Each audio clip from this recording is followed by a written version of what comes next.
በሀገሩ እጅግ ተወዳጅ ነው። መላው የአፍሪካ ወጣትም መጪው የአገሪቱ ጣፋንታ በዚህ ግርማ ሞገስ በተላበሰው መሪ ላይ ነው እስከማለት ደርሷል።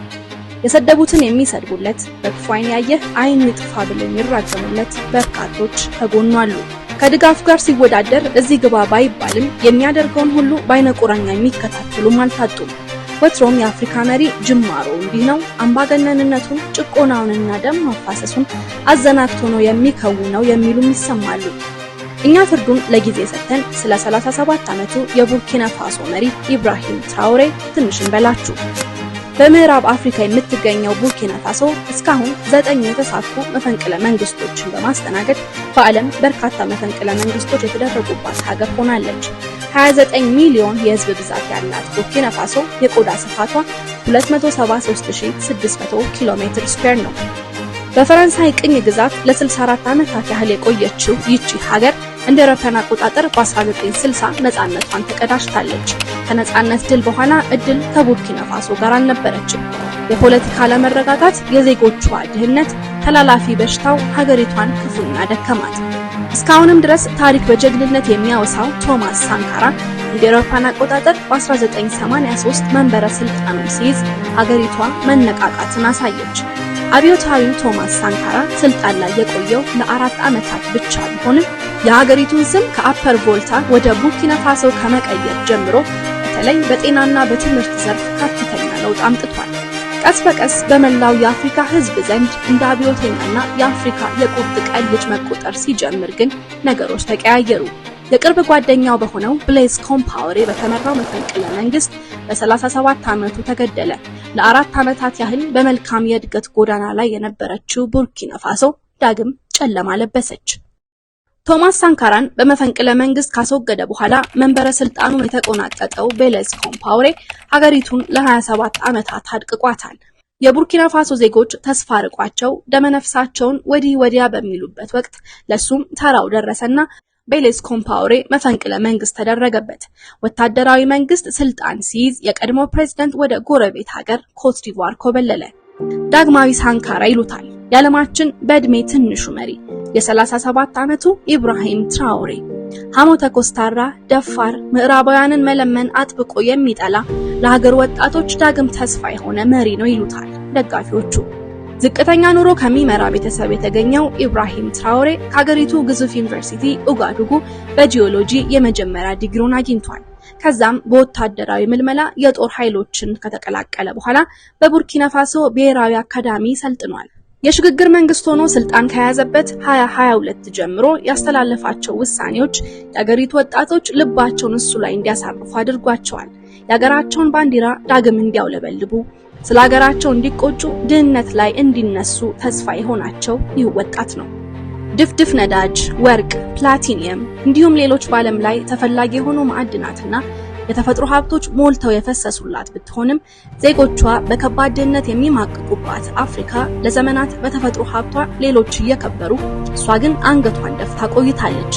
በተለያየ አጋጣሚ ወደ ስልጣን መንበር የሚመጡ መሪዎች ለዜጎቻቸው አለኝታ ከመሆን ይልቅ ለራሳቸው ጥቅም የሚታገሉ፣ የያዙትን ወንበርም በመፈንቅለ መንግስት አሊያም በሞት ካልሆነ በቀር በዲሞክራሲያዊ መንገድ ለተረኛ አሳልፈው የማይሰጡ ራስ ወዳዶች መፈንጫ መሆኗ የአደባባይ ሀቅ ነው።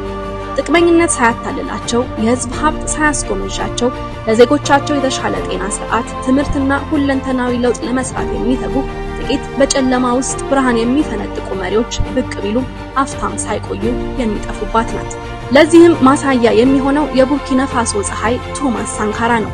ገና በ33 ዓመት እድሜው ሀገሩን መምራት የጀመረው ሳንካራ በስልጣን በቆየባቸው 4 ዓመታት መሰረተ ትምህርትን ያስፋፋ፣ የጤና ስርዓቱን ያዘመነ፣ ዜጎች ከልመና ወጥተው በራስ መበልጸግን የሰበከ፣ ከምንም በላይ ሀገሩን ብሎም አፍሪካን ከልቡ የሚያፈቅር መሪ እንደ ፀሐይ ጮራ ብቅ ቢልባትም የአፍሪካውያን በራስ መቆም እንቅልፍ የሚነሳቸው ምዕራባውያንና እጭቃ ውስጥ ሾህ የሆኑ የቅርብ ሰዎች በሸረቡት ሴራ በ37 ዓመቱ ተገድሏል።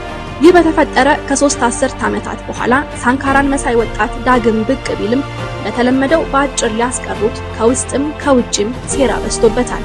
ሀገሪቷን መምራት ከጀመረበት 2022 አንስቶ 20 የግድያ ሙከራዎችና የተቀነባበሩ መፈንቅለ መንግስቶች ተሞክረውበታል። ህልመኛውን ቶማስ ሳንካራን በጊዜ ማጣታቸው የቆረቆራቸው የቡርኪና ፋሶ ዜጎች ሳንካራ ላይ ሆነው ትራኦሬ ላይ በፍጹም አይደገምም ሲሉ አቋማቸውን እያሳወቁ ይገኛሉ። ለዚህም ማሳያ የሚሆነው ከቡርኪና ፋሶ ዋና ከተማ ኦጋዱጉ አንስቶ በሌሎችም ከተሞች የተደረጉት ከፍተኛ ህዝብ የታደመባቸው ሰላማዊ ሰልፎች ናቸው። እጃችሁን ከትራኦሬ ላይ አንሱ በሚል መፈክር የተካሄዱት ሰላማዊ ሰልፎቹ አፍሪካውያን በሌባና ፈቀላጤ መሪዎች ምን ያህል እንደተማረሩና ለዜጎች ደህንነት የሚተጋ የሀገር ፍቅር የገባው መሪ ሲገኝ ራሳቸውን እስከ መሰዋት እንደሚጓዙ ያሳዩበት ነው። ይህ ሁሉ ሲሆን ግን ምዕራባውያን እጃቸውን አጣጥፈው አልተቀመጡም። ይልቁንስ እንደ ወንድም የሚያምነውን የቅርቡን ሰው በጥቅማ ጥቅም አማለው የትራኦሬን እቅዶችና ሚስጥራዊ ወታደራዊ አሰላለፎችን ሳይቀር በቀጥታ እንዲያቀብላቸው አሳመኑት። የዚህ ሴራ ዋነኛ ጠንሳሽ ፈረንሳይ ናት። ተባባሪ ሆኖ የተሾመውና በርካታ ቃል የተገባለት ደግሞ የልቡ ሰው የሆነው ኮሎኔል ዋታራ ይባላል። ትራኦሬ የቅርቤ በሚለው ሰው መከዳቱን ቢያውቅም የነገሩን ስረ መሰረትና ቀጣይ እቅድ ለማወቅ ለተወሰነ ጊዜ በድብቅ ሁኔታዎችን መከታተሉን ቀጠለ። በዚህም እቅዱ የነበረው ቀጣዩ የምርጫ ጊዜ ከመድረሱ በፊት እሱን ማስገደልና በምትኩ ኮሎኔሉን መሾም እንደሆነ ደረሰበት። ይህን ካወቀ በኋላ ይህንን ኮሎኔል አሳምኖ በአገሪቱ ያሉ የሴራው ጠንሳሾችን መማረክ ቻለ። ከተሸረበበት ሴራም አመለጠ። ይህንንም ለቡርኪና ፋሶ ህዝብ ይፋ አደረገ። ህዝቡም እንኳን ተረፍክልን አለው። ባንተ የመጣ ባይናችን የመጣ ሲሉ የምንጊዜም ድጋፋቸውን ሰጡት። አሁንም ይህን በአፍሪካ ሰማይ ላይ ብቅ ያለውን ኮከብ ለማጥፋት ሴራዎች እየተሸረቡ ነው። እስካሁን ወጥመዶቻቸውን እያከሸፈ እዚህ ደርሷል። ነገ ምን ይፈጠራል? የሁሉም አፍሪካዊ ጥያቄ ነው። ኢብራሂም ትራኦሬ ይህንን መሳዩን ሴራ ለማምለጥ የዘየደው ሌላ ዘዴ ከሩሲያ ጋር ወዳጅነት መመስረት ነው። ሰሞኑን ከተቃጣበት የመፈንቅለ መንግስት ሙከራ በኋላ ሩሲያ የመሳሪያ ድጋፍ እንድታደርግለት ጠይቋል። ሩሲያን በበኩሏ አስቸኳይ የጦር መሳሪያና ሌሎች ድጋፎችን ወደ ቡርኪና ፋሶ ልካለች። በትራኦሬ ላይ እየተቃጣ ያለውን የግድያ ሙከራና የስም ማጥፋት ዘመቻ የበለጠ ከባድ እያደረገ ያለው የአፍሪካ ሀገራት አንዳንድ መሪዎችም የዚሁ ድብቅ ውጥን ደጋፊዎች መሆናቸው ነው። የትራኦሬን አካሄድ ያልወደዱት ጥቅማቸው የተነካ ይመስላቸው ምዕራባውያን ብቻ አይደሉም። ይልቁንስ ለነዚሁ የውጭ ኃይሎች ያደሩ በህዝባቸው እንባና ደም እየነገዱ አምባገነናዊ አገዛዛቸውን ለማራዘም የሚጥሩት አንዳንድ የአፍሪካ መሪዎችም ናቸው። ትራኦሬ በንግግሩ ሁሉ ከቡርኪና ፋሶ አልፎ አፍሪካ የተባለች አህጉር በሶስተኛ አካል መመዝበሯ ይበቃል፣ አፍሪካውያን በራሳቸው ለራሳቸው ይሰራሉ፣ ኢኮኖሚያዊ እድገትና ሰላም የናፈቀው ህዝብ ደስታው ከፊቱ ነው እያለ አጋርነቱን ቢገልጽም ከሶስት የአፍሪካ ሀገራት ውጪ ሌሎች በዚህ የትራኦሬ አስቸጋሪ ጊዜ ከጎኑ ሊቆሙ በፍጹም አልደፈሩም። በእርግጥ በመፈንቅለ መንግስት ወደ ስልጣን የመጣንና ከምዕራባውያን ጋር ሆድና ጀርባ የሆነን መሪ መደገፍ ከባድ ዋጋ ያስከፍላል። ለዚህም ይመስላል አብረውት ህብረት ከመሰረቱት ኒጀር፣ ማሊና ቻድ በስተቀር ሌሎች ሀገራት ዝምታን የመረጡት። እያንዳንዱ አፍሪካዊ ሀገር ህልውናው ከምዕራባውያን ጋር የተሳሰረ ነው። ለዚህም ነው እንኳን ደፍረው በራሳቸው ፍቃድ ለዚህ መሪ ድጋፍ ሊያሳዩ ቀርተው ህዝባቸውን እሸጥ አድርጎት ትራኦሬን ለመደገፍ የሱን ምስል እያውለበለበ አደባባይ ሲታይ ከመቅጽበት ሰብስበው ማሰራቸው። ይህ የሆነው በላይቤሪያ ነው። ጀነራል ላንግሌ የተባለው የአሜሪካው ጀነራል ካፒቴን ኢብራሂም ትራኦሬ ለግሉ ጥቅም የቆመ ህዝቡን በባዶ ቃላት እየሸነገለ ያለ ውሸታም መሪ ነው ብሎ ያቀረበውን ውንጀላ ተከትሎ በክሱ የተቆጡት አንዳንድ የላይቤሪያ ወጣቶች ለትራኦሬ የድጋፍ ሰልፍ ወጥተው ነበር። ይሁንና የአገሪቱ መንግስት ወዲያው ሰልፉን አስቆሞ የሰልፍ አስተባባሪዎችን ሰብስቦ አሰራቸው። በሰልፉ ያስተላለፉት ጥፋት ቀስቃሽ መልእክት አልነበረም። ይልቁንም ትራኦሬን አትንኩት፣ እሱ ተስፋችን ነው፣ የአፍሪካ የታላቅነት ጉዞ በዳግማዊው ሳንካራ ተጀምሯል የሚሉ ቢሆኑም የላይቤሪያ መንግስት ይህንን አልወደደውምና ሰልፉን እንዳይደግሙት አድርጎ አስጠነቀቃቸው። በላይቤሪያ ለትራኦሬ ድጋፍ ማሳየት የመንግስት ክፉ አይን ውስጥ መግባት ሆኗል። ፍርሃት እያርበደበዳቸው ካሉ አፍሪካውያን መሪዎችና የፖለቲካ ሰዎች መካከል ግን አንድ ልብ በሙሉ ጀግና አልታጣም። ለትራኦሬ ደረቱን ነፍቶ ድጋፉን ያሳየው ይህ የቁርጥ ቀን ልጅ አፍሪካ በምንም ዋጋ ልትጠብቆ ይገባታል ያለው ደቡብ አፍሪካዊ ፖለቲከኛ ጁሊየስ ማሌማ ነው። ማሌማ ትራኦሬ የምዕራባውያን ኢላማ የሆነው በእንቢተኝነቱና በጀግንነቱ ነው ካለ በኋላ የአፍሪካ መሪዎችን ፈሪ ሲል ዘልፏቸዋል። ትራኦሬ ከአፍሪካ ለመጀመሪያ ጊዜ ከፍተኛ የፖለቲካ ብስለትና የህዝብ ድጋፍ ካለው ትልቅ ሰው ድጋፍ አገኘ። የደቡብ አፍሪካ መንግስት ግን የማሌማን ንግግር ጆሮ ዳባ ልበስ ብሎ እንዳልሰማ ማለፍ አልከበደውም። ቀደም ሲል በአሜሪካ ኮንግረስ ፊት ትራውሬን ሌባ ብሎ የከሰሰው አሜሪካዊው ጀነራል ላንግሌ ይህን ካለ ከ21 ቀናት በኋላ ዳግም ብቅ አለ። በዚህኛው ጊዜ ግን ለይቅርታ ነበር። የትራውሬን አካሄድ ሳልረዳ ዘልፌዋለሁ፣ ያለ ስሙ ስም ሰጥቼዋለሁ፣ ቡርኪናውያንን ይቅርታ ጠይቃለሁ ሲል ተደመጠ። ህዝብና መንግስት አቋማቸው ለየቅል ነው። ህዝብ እውነት ያያል፣ ለእውነት ይፈርዳል። መንግስት እንደያስፈላጊነቱ አቋሙን ሊቀያየር ይችላል። እውነቱ ሌላ ሆኖ ሳለ ሐሰትን ሊደግፍ ይችላል። አይኔን ግንባር ያርገው ብሎ ሊምል የሆነውን እንዳልሆነ ያስመስል ይሆናል እንጂ ህዝብ ከዚህ ሁሉ የለበትም። ለዚህም ነው ጥቁሮች ብቻ ሳይሆኑ ነጮችም ጭምር ለትራውሬ ድጋፋቸውን እያሳዩ ያሉት። መንግስታት የነፈጉትን ድጋፍ የተለያዩ ሀገራት ተራ ዜጎች እያሳዩት ነው። ምንም እንኳን ተራ ዜጎች የመሳሪያ እርዳታ ባያደርጉለት፣ ፖሊሲ ባያስቀይሩና ትራውሬን ቀጥታ ባይጠቅሙት እውነቱ የት እንዳለ ማሳያ ናቸው። ወትሮም ለህዝብ የቆመና ለእውነት የሚታገል መንግስታት አይወዱትም። እንደ ቲክቶክ እና ኤክስ ያሉ መተግበሪያዎች አፍሪካ መስት ራይዝ እና አይ ስታንድ ዊዝ ትራውሬ በሚሉ ሃሽታጎች ተጥለቅልቀዋል። በሚሊዮን የሚቆጠሩ አፍሪካውያን ብቻ ሳይሆኑ የምዕራባውያን ወጣቶች፣ የሰብአዊ መብት ተከራካሪዎች፣ ታዋቂ ሰዎች እነዚህን ሃሽታጎች እያስተጋቡ ነው። ይህን ጀግና አትንኩት፣ አትንኩን፣ የራሳችንን ሀብት ለኛ ተውልን ነው እንጂ ሌላ ምን አለ የሚሉ በርካታ የማህበራዊ ሚዲያ ልጥፎች በምዕራባውያን ወጣቶች ሲሰራጩ መመልከት ሰሞኑን የተለመደ ሆኗል። ይህን መሳዩን ከጫፍ ጫፍ የናኘ ድጋፍና አለንን ልባይነት እንዴት በዚህ አጭር ጊዜ ሊያገኝ ቻለ ካልን መልሱ ፊት ለፊት ነው። 2 ዓመት አጭር ጊዜ ቢመስልም ከልቡ ሀገሩን የሚወድና ለዜጎቹ የሚቆረቆር መሪ ካገኘች አንዲት ሀገር ጥቂት በሚባል ጊዜ ውስጥ ዘርፈ ብዙ ለውጥ ልታስመሰግብ እንደምትችል ቡርኪና ፋሶ ማሳያ ናት። ካፒቴን ኢብራሂም ትራውሬ ስልጣን ላይ በቆየባቸው 2 ዓመታት ሀገሩን በተለያዩ ዘርፎች እድገት እንድታስመዘግብ አድርጓታል። ስልጣን ላይ ከወጣ በኋላ በሀገሪቱ ህገ መንግስት መሰረት ፕሬዝዳንት የሚከፈለውን ደሞዝ አንፈልግም ብሎ እስካሁንም ድረስ በጀነራልነቱ ደሞዝ ቀጥሏል። በተጨማሪም የሀገሪቱ ሚኒስትሮችና ባለስልጣናት ያገኙ የነበሩትን ደሞዝ በ30 በመቶ ቀንሶ በምትኩ እንደ መምህርነት፣ ሕክምናና ሌሎች ዘርፎች ላይ ተሰማርተው ለሚገኙ ዜጎች 50 በመቶ የደሞዝ ጭማሪ አድርጓል። ትራውሬ ወደ ስልጣን እንደመጣ ያደረገው የመጀመሪያ ተግባር ደካማ የነበረውን የቡርኪና ፋሶ የጦር ሰራዊትና የፖሊስ ተቋማትን ማደራጀትና አገሪቱ ያለውን የሽብር ስጋት ለመቅረፍ ጥረት ማድረግ ነበር። ቡርኪና ፋሶ ሉዓላዊነቷን አስከብራ ድንበሮቿን ሁሉ በቁጥጥር ስር ከማድረግ በተጨማሪ ዜጎቿ ያለ ስጋት ከጫፍ ጫፍ መንቀሳቀስና መስራት እንዲችሉ ማድረግ ተቀዳሚ ዓላማው ነው።